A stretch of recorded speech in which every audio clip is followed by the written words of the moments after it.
Good evening, all, and welcome to Liminal Muse. And thank you for joining me once again to read Pollyanna. If you'd like to support me and the channel, there is a link to buy me a coffee and check out my handcrafted items for sale or commission. Just look down in the description. You can also follow me on Blue Sky or join me on Discord. So let's take a moment, first of all, to settle into this place of stories and dreams. Take a breath and ground yourself so that your imagination can soar.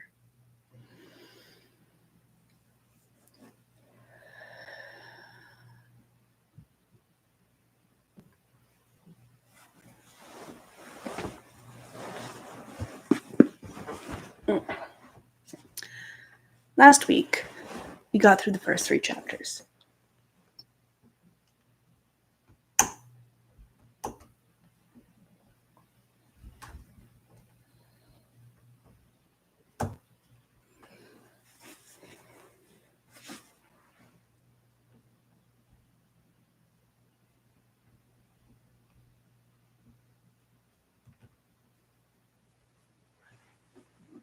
Better. There we go. Last week, we got through the first 3 chapters, in which the 11-year-old Pollyanna arrives by train to her new life in the small town of Beldingsville. She's met by Nancy, who works for the stern and unyielding Polly Harrington, and a newly appointed guardian to Pollyanna. Nancy anticipates a clash of personalities between her boss and this sweet little girl and vows to be a refuge for her. So let's start into witness that upcoming clash.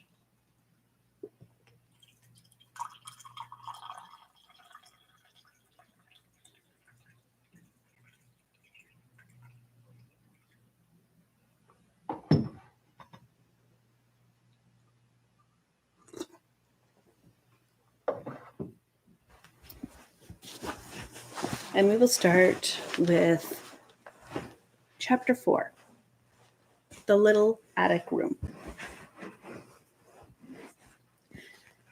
Miss Polly Harrington did not rise to meet her niece. She looked up from her book, it is true, as Nancy and the little girl appeared in the sitting room doorway, and she held out a hand with duty written large on every coldly extended finger. How do you do, Pollyanna? She had no chance to say more. Pollyanna had fairly flown across the room and flung herself into her aunt's scandalized, unyielding lap. Oh, Aunt Polly, Aunt Polly, I don't know how to be glad enough that you let me come live with you, she was sobbing. You don't know how perfectly lovely it is to have you and Nancy and all this after you've just had the ladies' aid. Very likely, though I've not had the pleasure of the ladies' aid's acquaintance, rejoined Miss Polly stiffly, trying to unclasp the small clinging fingers and turning frowning eyes on Nancy in the doorway. Nancy, that will do. You may go. Pollyanna, be good enough, please, to stand erect in a proper manner. I don't know yet what you look like. Pollyanna drew back at once, laughing a little hysterically. No, I suppose you don't, but you see, I'm not very much to look at anyway on account of all the freckles. Oh, and I ought to explain about the red gingham and the black velvet basket with white spots on the elbows. I told Nancy how father said. Yes, well, never mind what your father said, interrupted Miss Polly crisply. You had a trunk, I presume. Oh, yes, indeed, Aunt Polly. I've got a beautiful trunk that the ladies' aid gave me. I haven't got so very much in it. Of my own, I mean. The barrels haven't got many clothes for little girls in them lately, but there was old father's books, and Mrs. White said she thought I ought to have those. You see, father, Pollyanna, interrupted her aunt again sharply. There is one thing that might just as well be understood right away at once, and that is, I do not care to have you keep talking of your father to me. The little girl drew in her breath tremulously. What, Aunt Polly, You mean? She hesitated, and her aunt filled in the pause. We will go upstairs to your room. Your trunk is already there, I presume. I told Timothy to take it up, if you had one. You may follow me, Pollyanna. Without speaking, Pollyanna turned and followed her aunt from the room. Her eyes were brimming with tears, but her chin was bravely high. After all, I reckon I'm glad she doesn't want me to talk about father, Pollyanna was thinking. It'll be easier, maybe, if I don't talk about him. Probably, anyhow. Well, that is why she told me not to talk about him. And, and Pollyanna, convinced anew of her aunt's kindness, blinked off the tears and looked eagerly about her. She was on the stairway now. Just ahead, her aunt's black silk skirt rustled luxuriously. Behind her, an open door allowed a glimpse of soft-tinted rugs and satin-covered chairs. Beneath her feet, a marvelous carpet was like green moss to the tread. On every side, the gilt of picture frames or the glint of sunlight through the filmy mesh of lace curtains flashed in her eyes. Oh, Aunt Polly, Aunt Polly, breathed the little girl rapturously. What a perfectly lovely, lovely house. How awfully glad you must be. You're so rich. Pollyanna, ejaculated her aunt, turning sharply about as she reached the head of the stairs. I'm surprised at you. Making a speech like that at me. What, Aunt Polly, aren't you? Queried Pollyanna in frank wonder. Certainly not, Pollyanna. I hope I could not so far forget myself as to be sinfully proud of any gift the Lord has seen fit to bestow upon me, declared the lady. Certainly not of riches. Miss Polly turned and walked down the hall toward the attic stairway door. She was glad now that she had put the child in the attic room. Her idea at first had been to get her niece as far away as possible from herself, and at the same time place her where her childish heedlessness would not disturb valuable furnishings. Now, with this evident strain of vanity showing thus early, it was all the more fortunate that the room planned for her was plain and sensible, thought Miss Polly. Eagerly, Pollyanna's small feet pattered behind her aunt. Still more eagerly, her big blue eyes tried to look in all directions at once, that no thing of beauty or interest in this wonderful house might be passed unseen. Most eagerly of all, her mind turned to this wondrously exciting problem about to be solved, behind which of all these fascinating doors was waiting now her room. The dear, beautiful room full of curtains, rugs, and pictures that was to be her very own. Then, abruptly, her aunt opened a door and ascended another stairway. There was little to be seen here. A bare wall rose on either side. At the top of the stairs, wide reaches of shadowy space led to far corners where the roof came almost down to the floor, and where were stacked innumerable trunks and boxes. It was hot, and stifling, too. Unconsciously, Pollyanna lifted her head higher. It seemed so hard to breathe. Then she saw that her aunt had thrown open a door at the right. There, Pollyanna, here is your room. And your trunk is here, I see. Have you your key? Pollyanna nodded dumbly. Her eyes were a little wide and frightened. Her aunt frowned. When I ask a question, Pollyanna, I prefer that you should answer aloud, not merely with your head. Yes, Aunt Polly. Thank you. That is better.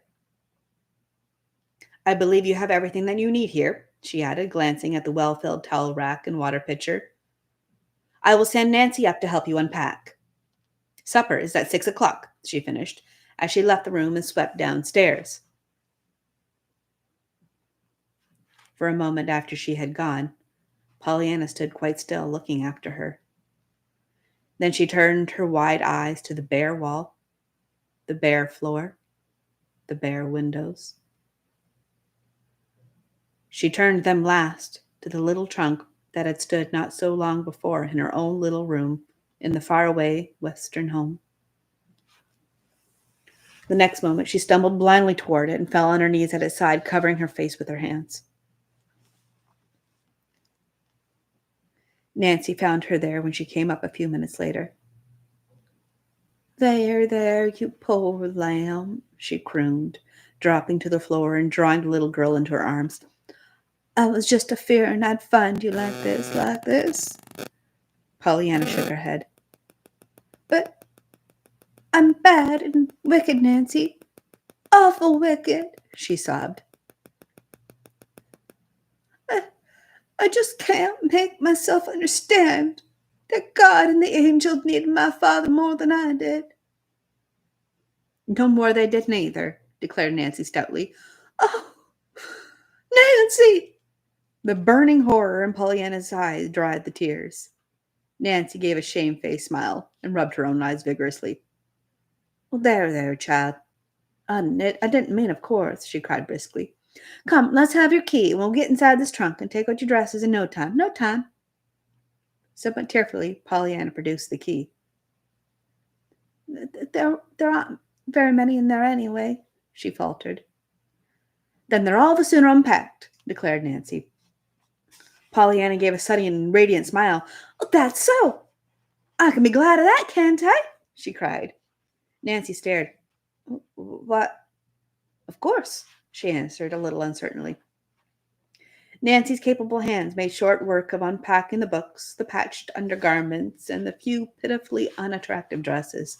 Pollyanna, smiling bravely now, flew about, hanging the dresses in the closet, stacking the books on the table, and putting away the undergarments in the bureau drawers. I'm sure it's going to be a very nice room. Don't you think so? She stammered after a while. There was no answer. Nancy was very busy, apparently, with her head in the trunk.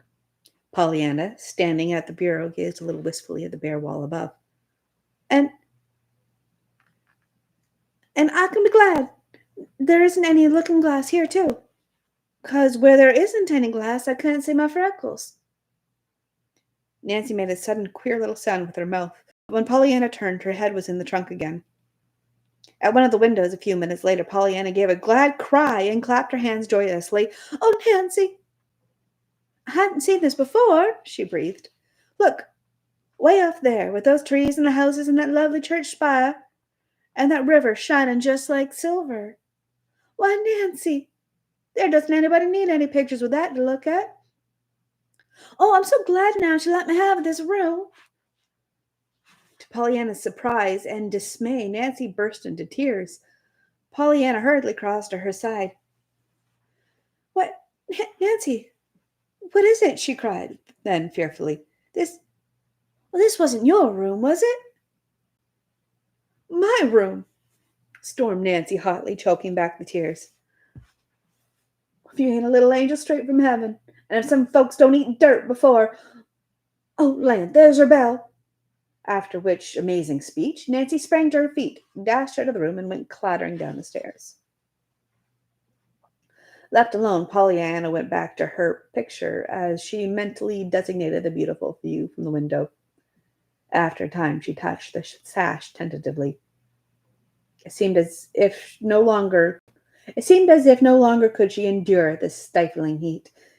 To her joy, the sash moved under her fingers. The next moment, the window was wide open, and Pollyanna was leaning far out, drinking in the fresh, sweet air. She ran then to the other window. That, too, soon flew up under her eager hands. A big fly swept past her nose and buzzed noisily about the room. Then another came, and another, but Pollyanna paid no heed.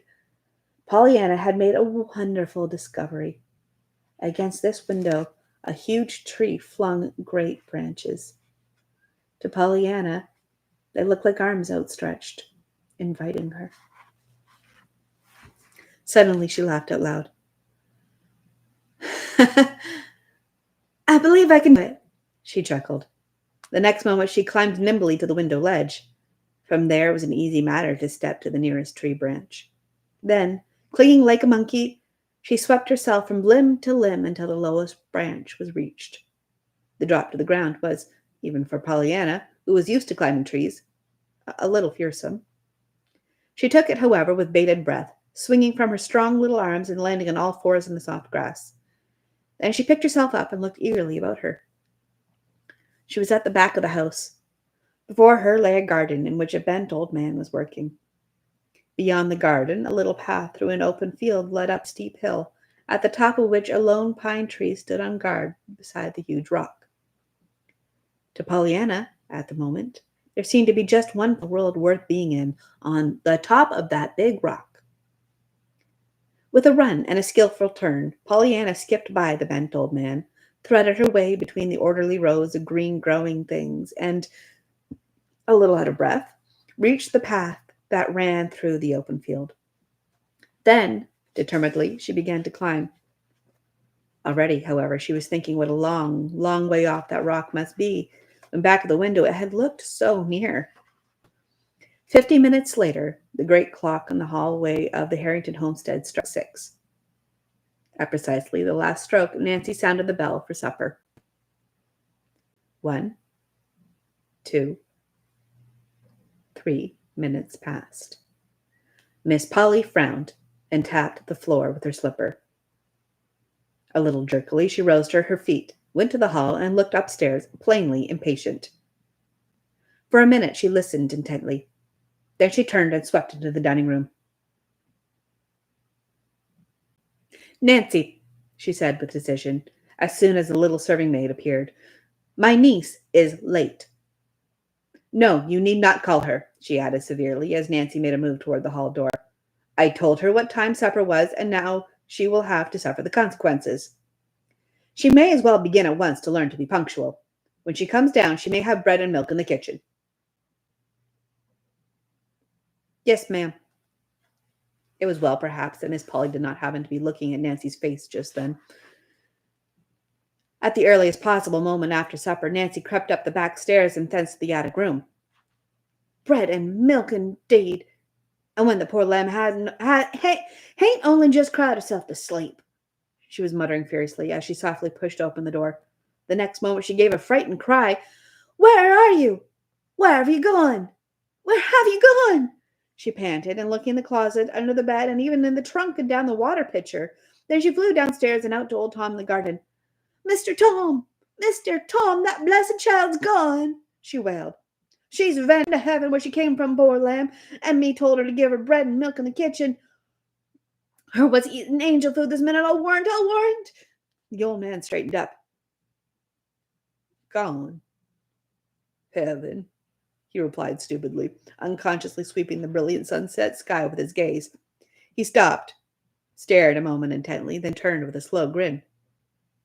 "Well, Nancy, it do look like as if she tried to get as nigh heaven as she could. That's a fact," he agreed, pointing with a crooked finger to where, sharply outlined against the reddening sky, a slender, wind-blown figure was poised on top of a huge rock. "Well, she ain't going to heaven that way tonight, not if I has my say," declared Nancy doggedly. "If the mistress asks, tell her I ain't forgetting the dishes, but I'd gone on a stroll," she flung back over her shoulder as she sped toward the path that led through the open field.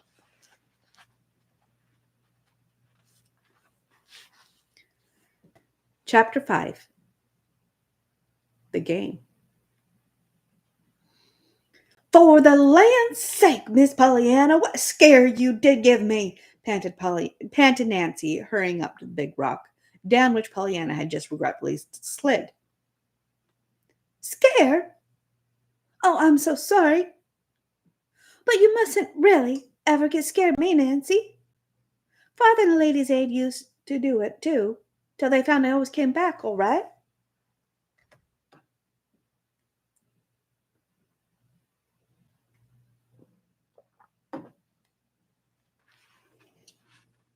"But I didn't even know where you'd went," cried Nancy, tucking the little girl's hand under her arm and hurrying her down the hill.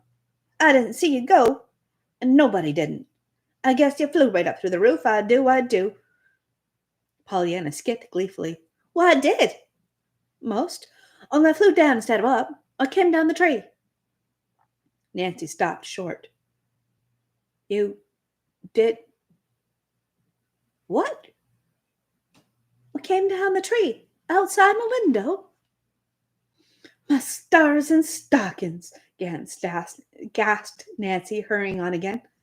Well, I'd like to know what your aunt would say to that. Would you? Well, I'll tell her then, so you can find out, promised the little girl cheerfully. Mercy, gasped Nancy. No, no, no. What? You don't mean she'd care? Cried Pollyanna, plainly disturbed. No, yes.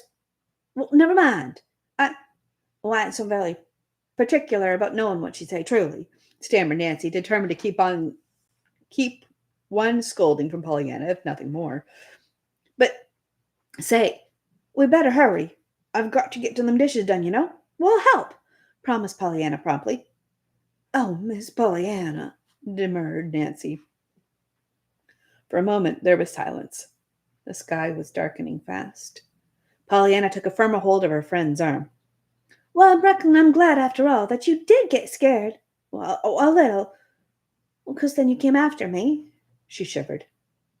Poor little lamb. And you must be hungry, too. Um, I'm afraid you'll have to have bread and milk in the kitchen with me. Your aunt didn't like it because you didn't come down to supper, you know. But I couldn't. I was up here. Well, yes, but she didn't know that, you see, observed Nancy dryly, stifling a chuckle. I am sorry about the bread and milk. I am. Oh, I'm not. I'm glad. Glad? Why? Why, I like bread and milk, and I'd like to eat with you. I don't see any trouble about being glad about that. You don't seem to see any trouble being glad about everything, retorted Nancy, choking a little over her remembrance of Pollyanna's brave attempts to like the bare little attic room. Pollyanna laughed softly. Well, that's the game, you know, anyway. The game? Yes, the just being glad game. Whatever in the world are you talking about? Why, it's a game. Father told it to me, and it's lovely, rejoined Pollyanna. We've played it always, ever since I was a little girl. Well, I told the ladies' aid, and they played it, some of them. What is it? Well, I ain't much on games, though. Pollyanna laughed again, but she sighed, too. And in the gathering twilight, her face looked thin and wistful. What? We began it on some crutches that came in a missionary barrel. Crutches? Yes. You see, I'd wanted a doll, and Father had written them so, but when the barrel came in, the lady wrote that there hadn't any dolls come in, but the little crutches had. So she sent them along as they might come in handy for some child sometime. And that's when we began to make it. And that's when we began it. Well, I must say, well, I can't see any game about that, declared Nancy almost irritably. Oh, yes. The game was just to find something about everything to be glad about, no matter what it was, rejoined Pollyanna earnestly. And we began right then, on the crutches. Well, goodness me. Why, I can't see anything to be glad about. Getting a pair of crutches when you wanted a doll. Pollyanna clapped her hands. There is, she crowed. But I couldn't see it either, Nancy, at first, she added with quick honesty. Father had to tell it to me. Well, then, suppose you tell me, almost snapped Nancy. Goosey! Why, just be glad because you don't need 'em, exulted Pollyanna triumphantly. You see, it's just as easy when you know how. Well, of all the queer doin's, breathed Nancy, regarding Pollyanna with almost fearful eyes. Oh, but it isn't queer, it's lovely, maintained Pollyanna enthusiastically. And we've played it ever since. And the harder it is, the more fun it is to get 'em out. Only,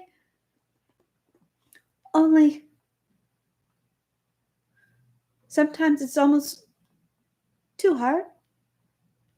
Like when your father goes to heaven, and there isn't anybody Lady's Aid left. Yeah. Or when you're put in a snippy little room at the top of the house with nothing in it, growled Nancy. Pollyanna sighed.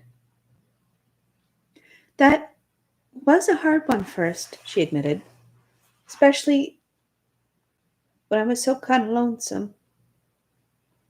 I didn't feel like playing the game anyway. And I had been wanting pretty things, so. Then I happened to think how I hated to see my freckles in the looking glass. And I saw that lovely picture out the window, too. So then I knew I'd found the things to be glad about. You see, when you're hunting for the glad things, you sort of forget the other kind. Like the doll you wanted, you know?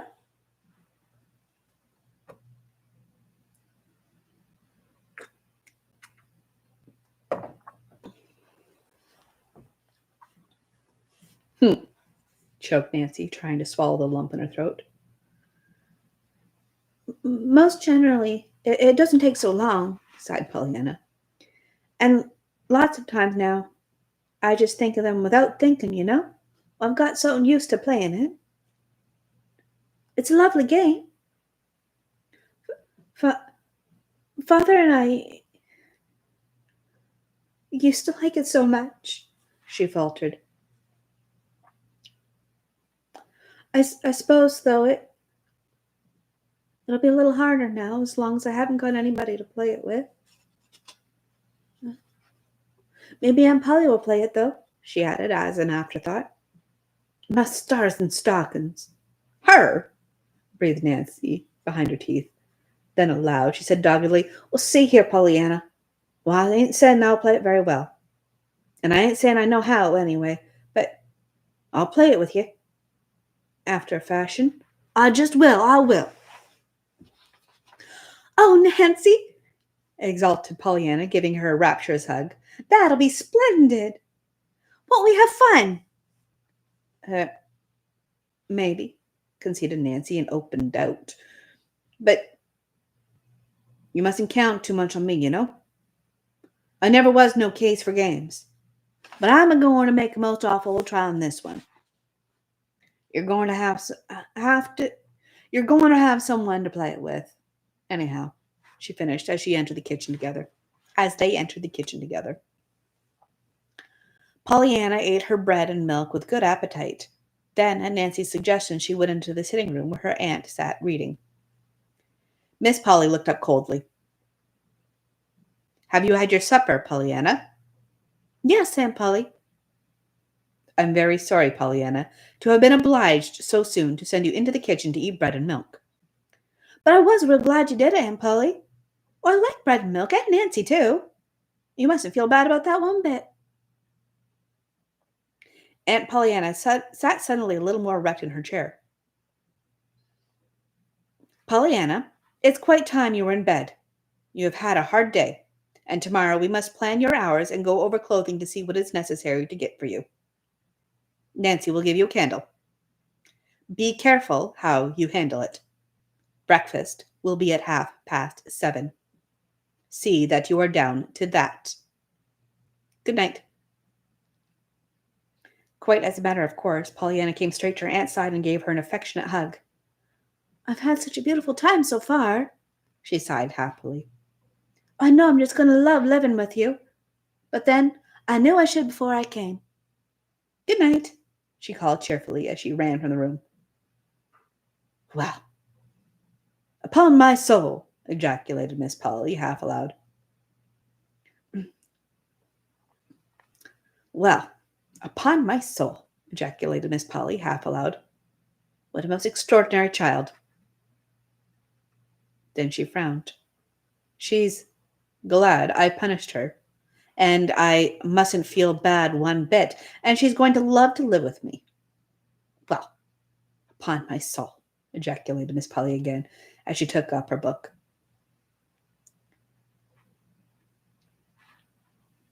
50 minutes later, in the attic room, a lonely little girl sobbed into the tightly clutched sheet. I know, Father, among the angels. Well, I'm not playing the game one bit right now. Not one bit. But I don't believe even you could find anything to be glad about sleeping all alone way up off here in the dark like this. If only, if only I was near Nancy, or Aunt Polly, or even a lady's hater, it would be easier. Downstairs in the kitchen, Nancy, hurrying with her belated work, jabbed her dish mop into the milk and pitcher, and muttered jerkily, "If playing a silly game, I'd be about being glad if you've got crutches when you want dolls. It's got to be my way of being that rock of refuge. Why, I'm a gonna play it. I am."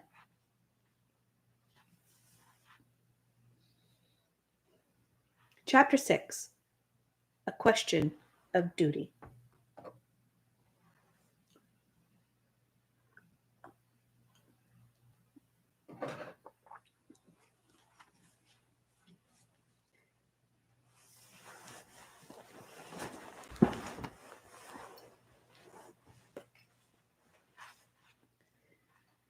It was nearly 7 o'clock when Pollyanna awoke that first day of arrival. Her windows faced the south and the west, so she could not see the sun yet, but she could see the hazy blue of the morning sky, and she knew that the day promised to be a fair one. The little room was cooler now, and the air blew in fresh and sweet. Outside, the birds were twittering joyously, and Pollyanna flew to the window to talk to them. She saw then that down in the garden her aunt was already out among the rose bushes.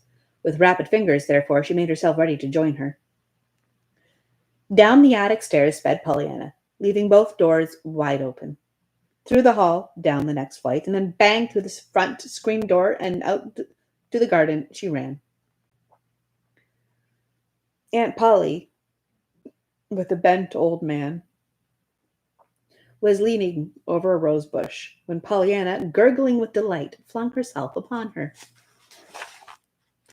"Oh, Aunt Polly, Aunt Polly! I reckon I am glad this morning just to be alive." "Pollyanna!" remonstrated the lady sternly, pulling herself as erect as she could, with a dragging weight of 90 pounds hanging about her neck. "Is this the usual way you say good morning?" The little girl dropped to her toes and danced lightly up and down. "No, only when I love folks, so I just can't help it. I saw you from my window, Aunt Polly, and I got to thinking how you weren't a lady's aider, and you were really, truly my aunt. And you look so good, I just had to come down and hug you." The bent old man turned his back suddenly. Miss Polly attempted a frown with not her usual success. "Pollyanna, I, Thomas, that will do for this morning. I think you understand about those rose bushes," she said stiffly. Then she turned and walked rapidly away. "Do you always work in the garden, Mr. Man?" asked Pollyanna interestedly. The man turned. His lips were twitching, but his eyes looked blurred as if with tears. "Well, yes, miss.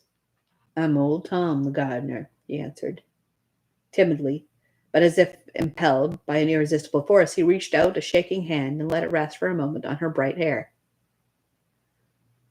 "You are so like your mother, little miss. I used to know her when she was even littler than you be. You see, I used to work in the garden then." Pollyanna caught her breath audibly. "You did? And you knew my mother, really? When she was just a little earth angel, and not having one? Oh, please tell me about her." And down plumped Pollyanna in the middle of the dirt path by the old man's side. A bell sounded from the house. The next moment, Nancy was seen flying out the back door. "Miss Pollyanna, that bell means breakfast. Mornings," she panted, pulling the little girl to her feet and hurrying her back to the house. And other times it means other meals. But it always means that you're to run like time when you hear it, no matter where you be. If you don't, well, it'll take something smarter than we be to find anything to be glad about in that, she finished, shooing Pollyanna into the house as she was shooing an unruly chicken into a coop. Breakfast, for the first 5 minutes, was a silent meal. Then Miss Polly, her disapproving eyes following the airy wings of two flies darting here and there over her table, said sternly, "Nancy, where did those flies come from?" "Well, I don't know, ma'am. There wasn't one in the kitchen." Nancy had been too excited to notice Pollyanna's upflung windows the afternoon before. "Well, I reckon maybe they're my flies, Aunt Polly," observed Pollyanna amiably. "Well, there's lots of them this morning, having a beautiful time upstairs." Nancy left the room precipitously, though to do so, she had to carry out the hot muffins she had just brought in. "Yours?" gasped Miss Polly. "What do you mean? Where did they come from?" "Why, Aunt Polly, they came from out of doors, of course, through the windows. Well, I saw some of them come in." "You saw them? You mean you raised those windows without any screens?" "Well, yes." "Well, there weren't any screens there, Aunt Polly." Nancy at this moment came in again with the muffins. Her face was grave but very red. "Nancy," directed her mistress sharply, "you may set the muffins down and go at once to Miss Pollyanna's room and shut the windows. Shut the doors also. Later, when your morning work is done, go through every room with a spatter. See to it that you make a thorough search." To her niece, she said, "Pollyanna, I have ordered screens for those windows. I knew, of course, that it was my duty to do that, but it seems to me that you have quite forgotten your duty." "My duty?" Pollyanna's eyes were wide with wonder. "Certainly. I know it is warm, but I consider it your duty to keep your windows closed till those screens come. Flies, Pollyanna, are not only unclean and annoying, but very dangerous to your health. After breakfast, I will give you a little pamphlet on this matter to read." "To read? Oh, thank you, Aunt Polly. I love to read." Miss Polly drew in her breath audibly, and then she shut her lips hard. Pollyanna, seeing her stern face, frowned a little thoughtfully. "Of course, I'm sorry about the duty. I forgot, Aunt Polly," she apologized timidly. "Well, I won't raise the windows again." Her aunt made no reply. She did not speak, indeed, until the meal was over. Then she rose, went to the bookcase in the sitting room, took out a small paper booklet, and crossed the room to her niece's side. "This is the article I spoke of, Pollyanna. I desire you to go to your room at once and read it. I will be up in half an hour to look over your things."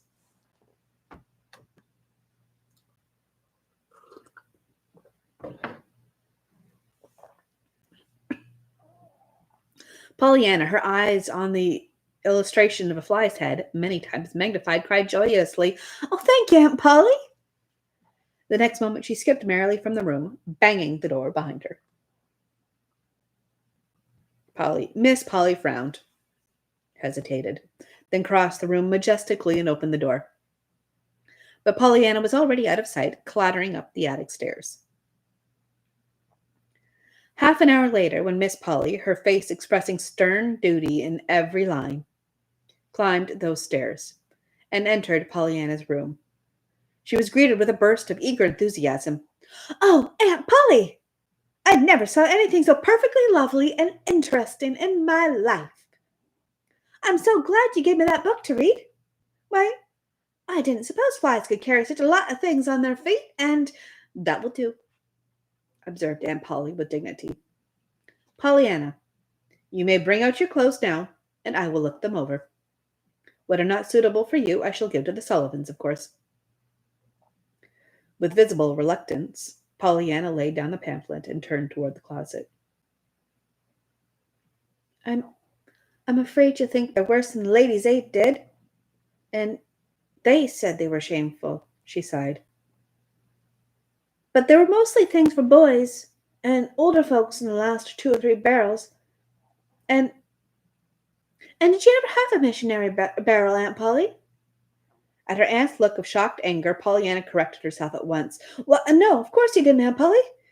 She hurried on with a hot blush. I forgot. Rich folks never have to have 'em. But you see, sometimes I kind of forget that you are rich. Well, up here in this room, you know. Miss Polly's lips parted indignantly, but no words came. Pollyanna, plainly unaware that she had said anything in the least unpleasant, was hurrying on. Well, as I was going to say, you can't tell a thing about missionary barrels, except that you won't find in them what you think you're going to, even when you think you won't. It was the barrels every time, too. They were the hardest to play the game on for father, and just in time, Pollyanna remembered that she was not to talk of her father to her aunt. She dived into her closet then hurriedly and brought out all the poor little dresses in both her arms.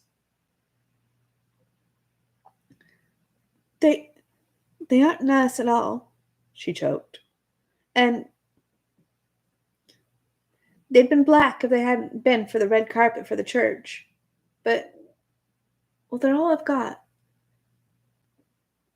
With the tips of her fingers, Miss Polly turned over the conglomerate garments so obviously made for anybody but Pollyanna. Next, she bestowed frowning attention on the patched undergarments in the bureau drawers. I've got the best ones on, confessed Pollyanna anxiously. The Ladies' Aid bought me one set straight through all whole. Mrs. Jones, well, she's the president, told 'em I should have that if they had to clatter down bare aisles themselves the rest of their days. But they won't. Mr. White doesn't like the noise. Well, he's got nerves, his wife says, but he's got money too, and they expect he'll give a lot towards the carpet, on account of the nerves, you know.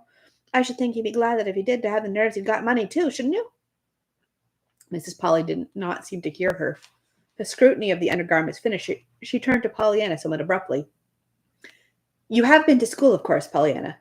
Oh, yes, Aunt Polly. Besides, I was taught at home some too. Miss Polly frowned. Very good. In the fall, you will enter school here, of course. Mr. Hall, the principal, will doubtless settle in which grade you belong. Meanwhile, I suppose I ought to hear you read aloud half an hour each day. Well, I'd love to read, but if you don't want to hear me, I'd be just glad to read to myself. Truly, Aunt Polly. And I wouldn't have to try to be glad either, for I like best to read to myself, on account of the big words, you know. I don't doubt it, rejoined Miss Polly grimly. Have you studied music? Well, not much.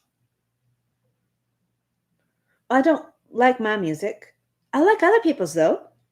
I learned to play on the piano a little. Miss Gray, she plays for the church. Well, she taught me. But I just as soon let that go as not, Aunt Polly. I'd rather, truly. Very likely, observed Aunt Polly with slightly uplifted eyebrows. Nevertheless, I think it is my duty to see that you are properly instructed in at least the rudiments of music. You sew, of course. Well, yes, ma'am, Pollyanna sighed. The Ladies' Aid taught me that. But I had an awful time. Mrs. Jones didn't believe in holding your needle like the rest of them did in buttonholing, and Mrs. White thought backstitching ought to be taught you before hemming, or else the other way, and Mrs. Harrington didn't believe in putting you on a patchwork ever at all. Well, there will be no difficulty of that kind any longer, Pollyanna. I shall teach you sewing myself, of course. You do not know how to cook, I presume? Pollyanna laughed suddenly. Well, they were just beginning to teach me that this summer. But I hadn't got far. They were more divided up on that than they were on the sewing. They were going to begin on bread, but there wasn't two of them that made it alike. So after arguing it all one sewing meeting, they decided to take turns at me one forenoon a week. Well, in their own kitchens, you know. I'd only learned chocolate fudge and fig cake, though, when I had to stop. Her voice broke. Chocolate fudge and fig cake, indeed, scorned Miss Polly. I think we can remedy that very soon. She paused and thought for a minute, then went on slowly. At 9 o'clock every morning you will read aloud 1/2 hour to me. Before that you will use the time to put this room in order. Wednesday and Saturday forenoons, After 9:30, you will spend with Nancy in the kitchen learning to cook. Other mornings you will sew with me. That will leave the afternoons for your music. I shall, of course, procure a teacher at once for you, she finished decisively as she rose from her chair. Pollyanna cried out in dismay. Oh, but Aunt Polly, you haven't left me any time at all to live. To live, child. What do you mean? As if you weren't living all the time. Oh, well, of course I'll be breathing all the time. I was doing those things, Aunt Polly, but I wouldn't be living. You breathe all the time you're asleep, but you ain't living. I mean, living. Doing the things you want to do. Playing outdoors, reading to myself, of course, climbing hills, talking to Mr. Tom in the garden and Nancy, and finding out all about the horses, all the houses, and the people, and everything everywhere, all throughout the perfectly lovely streets I came through yesterday. Well, that's what I call living, Aunt Polly. Just breathing isn't living. Pollyanna lifted her head irritably. Pollyanna, you are the most extraordinary child. You will be allowed the proper amount of playtime, of course. But surely it seems to me if I am willing to do my duty in seeing that you have proper care and instruction, you ought to be willing to do yours by seeing that the care and instruction are not ungratefully wasted. Pollyanna looked shocked. Oh, Aunt Polly, as if I could ever be ungrateful to you. Why, I love you. And you aren't even a lady's aider. You're an aunt.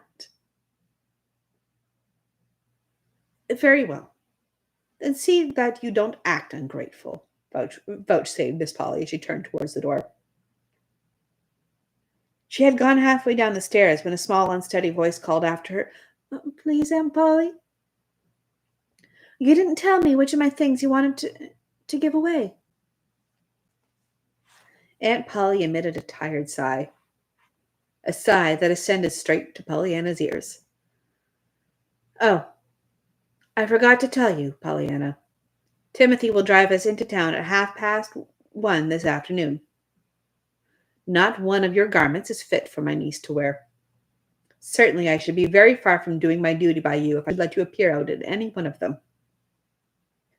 Pollyanna sighed now. She believed she was going to hate that word. Duty. Aunt Polly, please, she called wistfully. Isn't there any way you can be glad about all that duty business? What?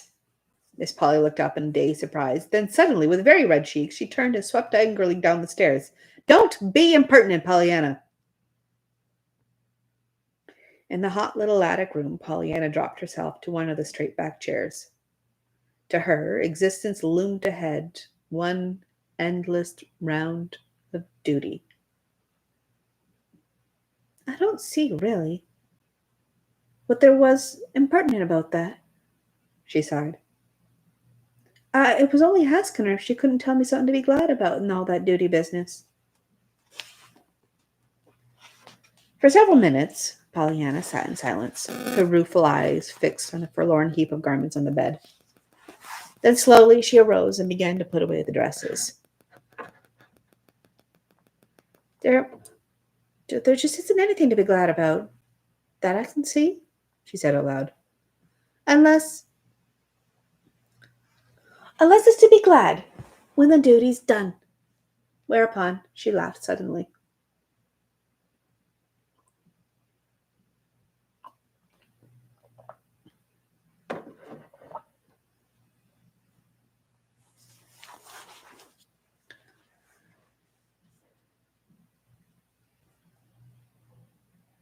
Chapter 7. Pollyanna and Punishments. At 1:30, Timothy drove Miss Polly and her niece to the 4 or 5 principal dry goods stores, which are about half a mile from the homestead. Fitting Pollyanna with a new wardrobe proved to be more or less of an exciting experience for all concerned.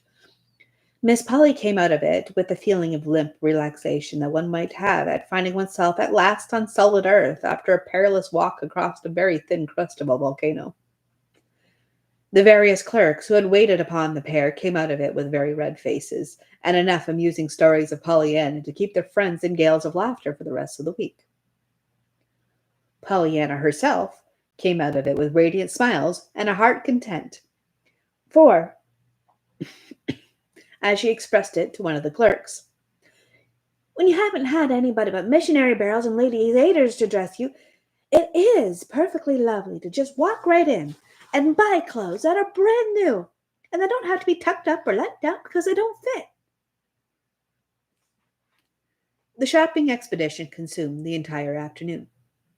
Then came supper and a delightful talk with old Tom in the garden, and another with Nancy on the back porch, after the dishes were done, and while Aunt Polly paid a visit to the neighbor. Old Tom told Pollyanna wonderful things about her mother that made her very happy indeed.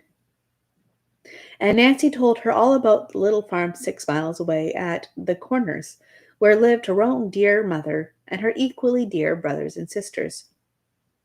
She promised, too, that sometime, if Miss Polly were willing, Pollyanna should be taken to see them. And they've got lovely names, too. You'll like their names, sighed Nancy. They're Algernon and Florabelle and Estelle. I just hate Nancy. Oh, Nancy, what a dreadful thing to say. Why? 'Cause well, it ain't pretty like the others. You see, I was the first baby, and Mother hadn't begun to read so many stories with pretty names in 'em then. But I love Nancy, just because it's you, declared Pollyanna. Well, I guess you can love Clarissa Mabel just as well, retorted Nancy, and it would be a heap happier for me. I think that name's just grand. Pollyanna laughed. Well, anyhow, she chuckled, you can be glad it isn't Hefziba. Hefziba. Yep, Mrs. White's name is that. Her husband calls her Hep, and she doesn't like it. She says when he calls out Hep, she feels just as if the next minute he's going to yell hurrah. And she doesn't like to be hurrahed at. Nancy's gloomy face relaxed into a broad smile. Well, if you don't beat the Dutch. Say, do you know, I shan't never hear Nancy now that I don't think of that Hep and giggle.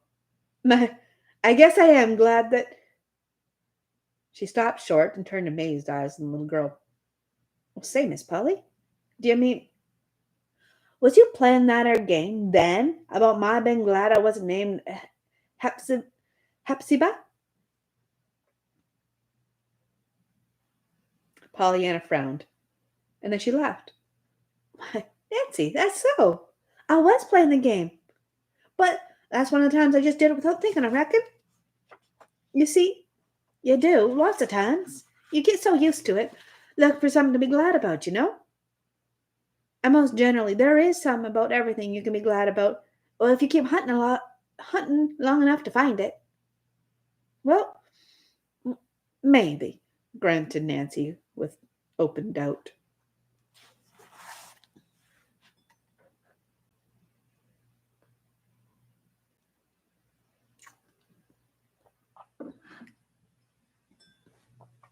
At 8:30, Pollyanna went up to bed. The screens had not yet come, and the close little room was like an oven. With longing eyes, Pollyanna looked at the 2 fast-closed windows, but she did not raise them. She undressed, folded her clothes neatly, said her prayers, blew out her candle, and climbed into bed. Just how long she lay in sleepless misery, tossing from side to side of the hot little cot, she did not know. But it seemed to her that it must have been hours before she finally slipped out of bed, felt her way across the room, and opened her door. Out in the main attic, all was velvet blackness, save where the moon flung a path of silver halfway across the floor from the east dormer window. With a resolute ignoring of that fearsome darkness to the right and to the left, Pollyanna drew a quick breath and pattered straight into that silvery path and on to the window. She hoped, vaguely, that this window might have a screen, but it did not. Outside, however, there was a wide world of fairy-like beauty, and there was, too, she knew, fresh, sweet air that would feel so good to her hot cheeks and hands. And as she stepped nearer and peered longingly out, she saw something else. She saw, only a little way below the window, the wide, flat tin roof of Miss Polly's sun parlor built over the porte-cochere. The sight filled her with longing.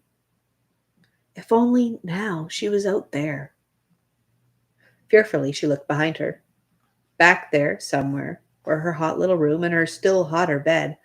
But between her and them lay a horrid desert of blackness across which one must feel one's way with outstretched, shrinking arms, while before her, out on the sun parlor roof, were the moonlight and the cool, sweet night air. If only her bed were out there. And folks did sleep out of doors.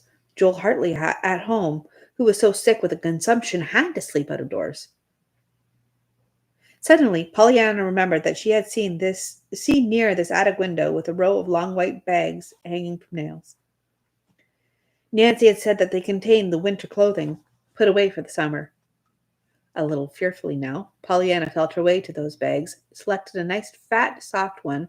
It contained Miss Polly's sealskin coat for a bed, and a thinner one to be doubled up for a pillow, and still another, which was so thin it seemed almost empty, for a covering.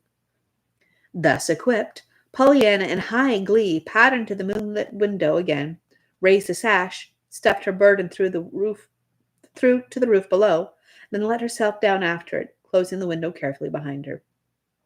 Pollyanna had not forgotten those little flies with the marvelous feet that carried things. How deliciously cool it was. Pollyanna quite danced up and down with delight, drawing in long, full breaths of the refreshing air. The tin roof under her feet crackled with little resounding snaps that Pollyanna rather liked. She walked, indeed, 2 or 3 times back and forth from end to end. It gave her such a pleasant sensation of airy space after her hot little room, and the roof was so broad and flat that she had no fear of falling off. Finally, with a sigh of content, she curled herself up on the sealskin coat mattress, arranged one bag for a pillow and the other for a covering, and settled herself to sleep. "I'm so glad now that the screens didn't come," she murmured, blinking up at the stars. "Else I couldn't have done this." Downstairs in Miss Polly's room next to the sun parlor, Miss Polly herself was hurrying into dressing gown and slippers, her face white and frightened. A minute before, she had been telephoning into a shaking voice to Timothy. "Come up quick, you and your father. Bring lanterns. Somebody is on the roof of the sun parlor. He must have climbed up the rose trellis or somewhere, and of course he can get right into the house through the east window in the attic. I have locked the attic door down there, but hurry, quick." Some time later, Pollyanna, just dropping off to sleep, was startled by a lantern flash and a trio of amazed ejaculations. She opened her eyes to find Timothy at the top of a ladder near her, old Tom just getting through the window, and her aunt peering out at her from behind him. "Pollyanna! What does this mean?" Polly then. Pollyanna blinked sleepy eyes and sat up. "What? Mr. Tom? Well, Polly," she stammered. "Oh, don't look so scared. It isn't that I've got the consumption, like Joel Hartley. It's only that I was so hot in there. But I shut the window, Aunt Polly, so the flies couldn't carry those germ things in."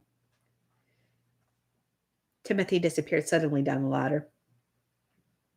Old Tom, with almost equal precipitation, handed his lantern to Miss Polly and followed his son. Miss Polly bit her lip hard until the men were gone. Then she said sternly, "Pollyanna, hand those things to me at once and come in here." "Of all the extraordinary children!" she ejaculated a little later, as, with Pollyanna by her side and a lantern in her hand, she turned back into the attic.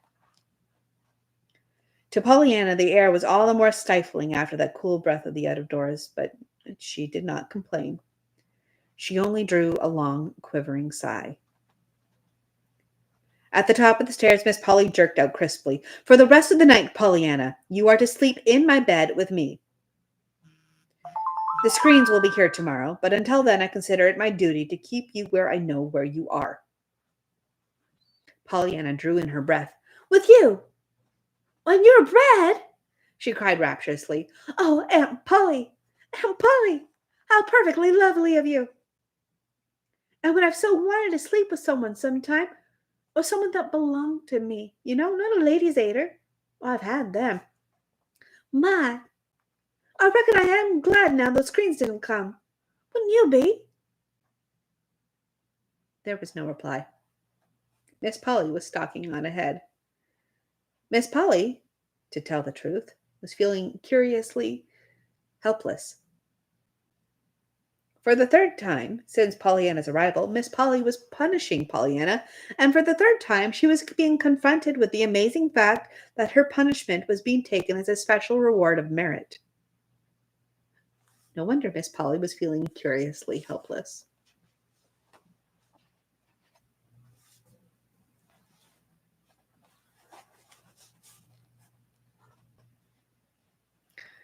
We'll start in on chapter 8 next time. Thank you so much for joining me. You all have a good night, and we will see you later.